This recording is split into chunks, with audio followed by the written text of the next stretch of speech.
یہ ایک حقیقی کہانی ہے جو ہمیں شکر گزاری اور قناعت کی اہمیت سکھاتی ہے۔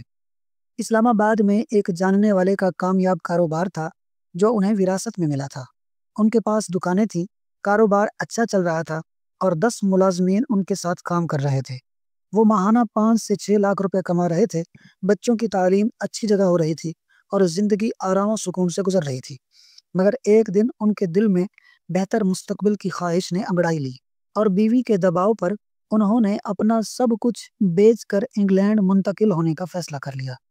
جب انگلینڈ جانے سے پہلے ہم سے مشورہ کیا تو ہم نے ان کی تعلیم اور صلاحیت کو دیکھتے ہوئے یہی کہا کہ پاکستان میں ان کے لیے حالات بہتر ہیں، لیکن ان کی بیوی نے گلہ کیا کہ یہ خود تو بیرون ملک رہ چکے ہیں اور ہمیں پاکستان میں رہنے کا مشورہ دے رہے ہیں۔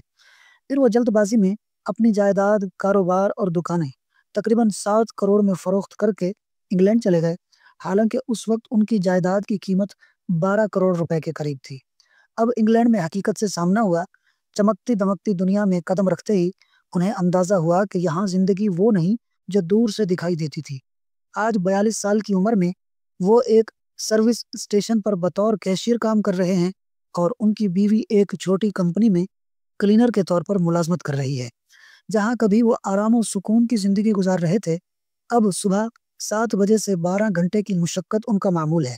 زندگی کا سارا وقت روزی کمانے میں گزر رہا ہے اور بمشکل گھر کا کرایہ، ٹیکس، انشورنس اور دیگر اخراجات پورے ہو رہے ہیں۔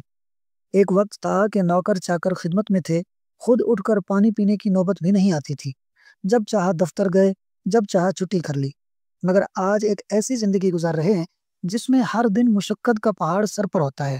بیوی کی ضد پر بہتر مستقبل کے خواب میں جو فیصلہ کیا تھا، آج وہی جھگڑوں اور پچھتاوے کا سبب بن چکا ہے۔ ادھر اسلام آباد میں جس شخص کو اپنی جائیداد بیچی تھی، جب اس سے دوبارہ خریدنے کی بات کی تو وہ اب 15 کروڑ روپے مانگ رہا تھا۔ یعنی جو چیز 1.5 سال پہلے 7 کروڑ میں بیچ دی، آج وہی واپس لینے کے لیے دگنی قیمت بھی کم پڑ رہی ہے۔ یہ کہانی ہمیں ایک بہت بڑا سبق دیتی ہے۔ اللہ نے جس حال میں رکھا ہے اس پر صبر اور شکر کرنا سیکھیں۔ بعض اوقات بہتر کی تلاش میں ہم اپنی موجودہ نعمتوں کی ناقدری کر بیٹھتے ہیں اور بعد میں پچھتانا پڑتا ہے۔ قناعت اور شکر گزاری وہ دولت ہے جو ہر حال میں انسان کو مطمئن اور خوشحال رکھتی ہے۔ اللہ ہمیں یہ توفیق عطا فرمائے کہ ہم اپنی زندگی میں جو نعمتیں ہیں ان کی قدر کریں اور خام خواہ کی ہوس میں اپنی خوشحال زندگی برباد نہ کریں۔ آمین۔